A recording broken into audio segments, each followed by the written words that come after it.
Hello नमस्कार, जय हिंद। स्वागत है आप सबको एम विद आरबी परिवार में।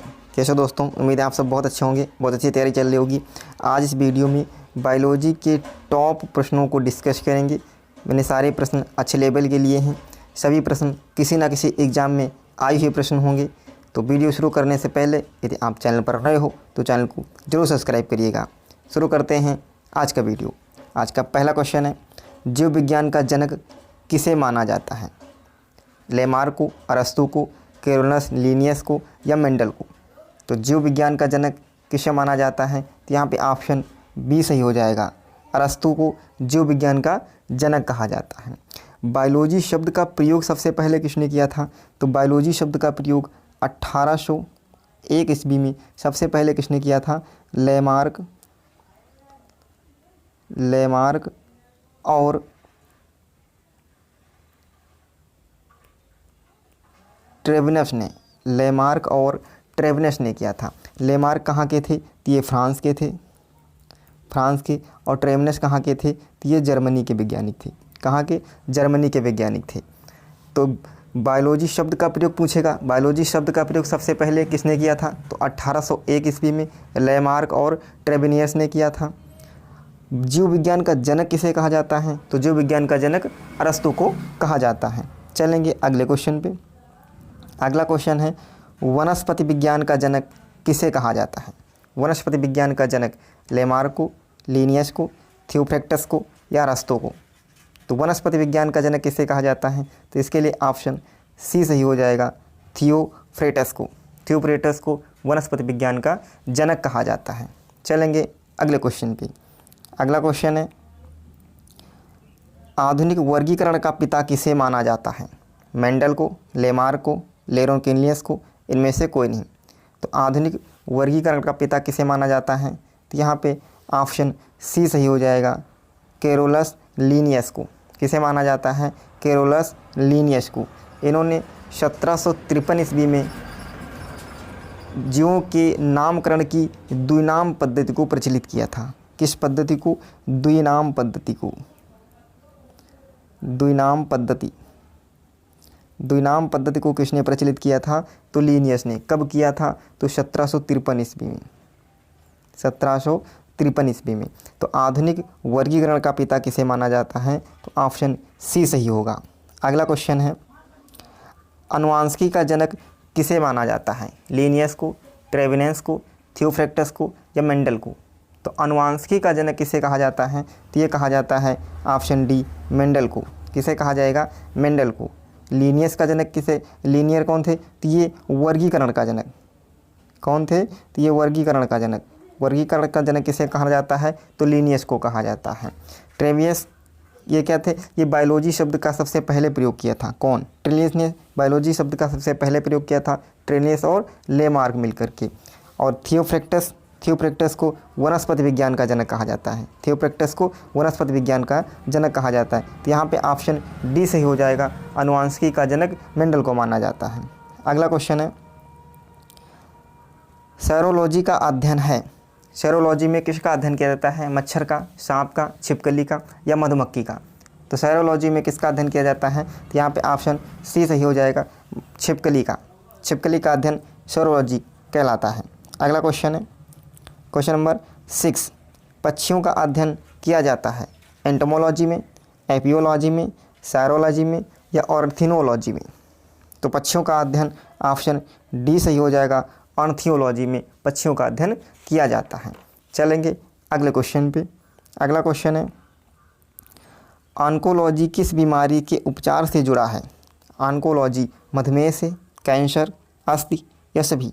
तो ऑन्कोलॉजी में किसका? तो कैंसर, ऑप्शन बी सही हो जाएगा, कैंसर से संबंधित है।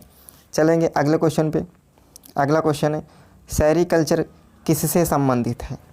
पौधों का विकास, मत्स्य पालन, रेशम कीट पालन, मधुमक्खी पालन? तो सेरीकल्चर का संबंध किससे होगा? तो यहाँ पे ऑप्शन सी सही हो जाएगा, रेशम कीट सेरीकल्चर। मत्स्य पालन में ये किसका? PC culture. कौन सा हो जाएगा? पीसी कल्चर में मछली पालन। और मधुमक्खी पालन का अंदर एपी कल्चर। क्या? AP culture.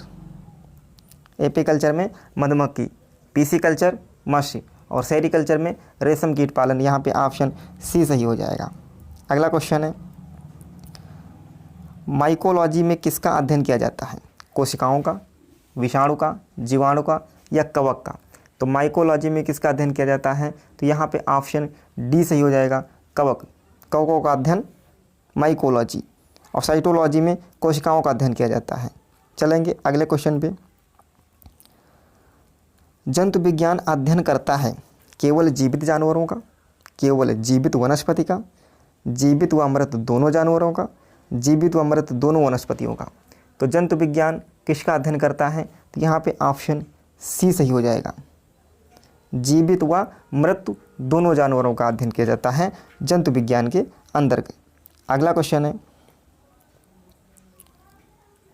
पेडोलॉजी में अध्ययन किया जाता है पादप का, चट्टानों का, मिट्टी का या प्रदूषण का? तो पेडोलॉजी में किसका अध्ययन किया जाता है? ऑप्शन सी सही हो जाएगा, मिट्टी भूमि का अध्ययन किया जाता है। अगला क्वेश्चन है, टीकाकरण का जनक किसे माना गया है? लैंड स्टीनर को, एडवर्ड जेनर, रॉबर्ट कोच या इनमें से कोई नहीं? तो टीकाकरण का जनक किसे माना गया है? तो ऑप्शन बी सही हो जाएगा, एडवर्ड जेनर। इन्होंने सबसे पहले चेचक के टीके की खोज की थी। किसकी? चेचक के टीके की खोज एडवर्ड जेनर ने की थी। अगला क्वेश्चन है, जीवाणु विज्ञान का जनक किसे माना जाता है? Robert Koch, Ivanovsky, Leeuwenhoek, John E Salk? तो जीवाणु विज्ञान का जनक किसे कहा जाता है? तो यहाँ पे ऑप्शन सी सही हो जाएगा, ल्यूएनहॉक को। चलेंगे अगले क्वेश्चन पे। अगला क्वेश्चन है, लिनियस ने जीवधारियों को कितने भागों में बांटा है? लिनियस ने जीवधारियों को कितने भागों में बांटा है? 2, 3, 4, 5? तो लिनियस ने जीवधारियों के नाम की द्विनाम पद्धति दी है। कौन सी पद्धति? द्विनाम पद्धति। तो यहाँ पे ऑप्शन ए सही हो जाएगा, 2। कितने भागों में बांटा है? 2 भागों में बांटा है। अगला क्वेश्चन है, व्हिटकर ने जीवधारियों को कितने भागों में वर्गीकृत किया है? 4, 3, 5, 2? तो व्हिटकर ने जीवधारियों को कितने भागों में बांटा है? तो यहाँ पर ऑप्शन सी सही हो जाएगा, इन्होंने 5 भागों में वर्गीकृत किया है। अगला क्वेश्चन है, सर्पों के विषय में जानकारी प्राप्त करना कहलाता है सर्पेटोलॉजी, हार्पेटोलॉजी, आर्थियोलॉजी या माइकोलॉजी? तो सर्पों के विषय में जानकारी प्राप्त करना क्या कहलाता है? तो यहाँ पे ऑप्शन ए सही हो जाएगा, सर्पेटोलॉजी। सर्पों के विषय में जानकारी प्राप्त करना सर्पेटोलॉजी। अगला क्वेश्चन है, निम्न में से किसमें लिंग गुणसूत्र नहीं होते? बंदर, चीता, छिपकली, तितली? तो निम्न में किसमें गुणसूत्र नहीं होंगे? यहाँ पे ऑप्शन सी सही हो जाएगा, छिपकली। छिपकली में गुणसूत्र नहीं पाए जाते हैं। अगला क्वेश्चन है, साधारण मानव में गुणसूत्र होते हैं 36, 56, 26, 46? तो साधारण मानव में कितने गुणसूत्र होते हैं? तो यहाँ पे ऑप्शन डी सही हो जाएगा, 46। कितने होंगे? 46। अगला क्वेश्चन है, कोशिका का रसोई घर किसे कहा जाता है? Leukoplast, chromoplast, chloroplast, Ritika? तो कोशिका का रसोई घर किसे कहा जाएगा? तो यहाँ पे ऑप्शन सी सही हो जाएगा, क्लोरोप्लास्ट को। किसे? क्लोरोप्लास्ट को। अगला क्वेश्चन है, तारक काय की खोज किसने की थी? तारक काय की खोज किसने की थी? Golgi, Boveri, Robert Koch, Robert Hooke? तारक काय की खोज किसने किया था? तो ऑप्शन बी सही हो जाएगा, बोवेरी ने। रॉबर्ट हुक ने मृत कोशिका की खोज की थी। कब? 1665 ईस्वी में। 1665 ईस्वी में मृत कोशिका की खोज की थी।